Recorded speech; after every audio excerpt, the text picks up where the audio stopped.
Alors je vais expliquer ici quelque chose à propos des photomontages dans Photoshop. Quand vous intégrez dans une image Photoshop plusieurs images, vous les importez. Qu'est-ce qui se passe?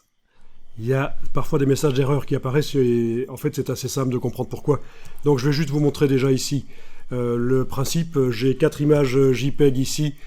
Je vais les amener dans une image Photoshop vierge que je vais créer là. Donc je fais une nouvelle image Photoshop. 2000 pixels sur 2000, pourquoi pas. Pixels. Voilà. En RVB. OK. Puis je vais importer les images dedans. Donc ça marche par glisser-déposer. Je pourrais les prendre et les glisser dedans. Ça marche aussi par importer et incorporer. Fichier, importer et incorporer.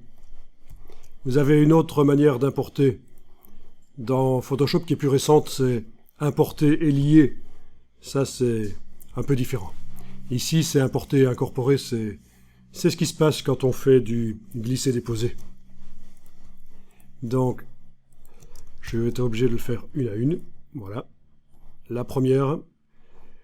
Là techniquement je peux modifier sa dimension avant de l'importer, mais ça n'a pas un grand intérêt, puisque de toute façon, et là je vais vous montrer si je la réduis minuscule comme ça, de toute façon tous les pixels sont importés. Donc il faut que je valide l'importation avec le petit V.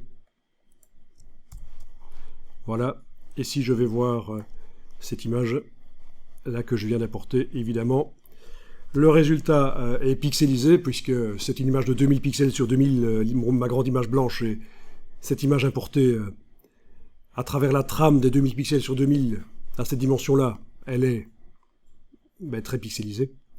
Mais en fait, elle s'importe en tant qu'objet dynamique. Si je vais voir dans la palette des calques, c'est un objet dynamique. Et donc ça veut dire que, quand on a cette icône-là, objet dynamique, tous les pixels de l'image sont dedans. En principe. Donc, en principe, si je fais un commande T, édition, transformation manuelle, et que je prends l'image, je suis dans Photoshop 2019, donc je ne dois pas enfoncer la touche majuscule. Si je veux conserver les proportions, je n'enfonce pas la touche majuscule. Je valide, je regarde, tout le détail réapparaît. Donc ils étaient bien sur le calque, tous les pixels de l'image. Donc en fait, ce dimensionnement d'image au moment où vous importez n'a absolument aucune importance. Puisque vous pouvez le faire après, ça n'a aucune influence. C'est un vieux résidu des versions précédentes de Photoshop. Ok, donc fichier importé et incorporé, je vais chercher l'autre.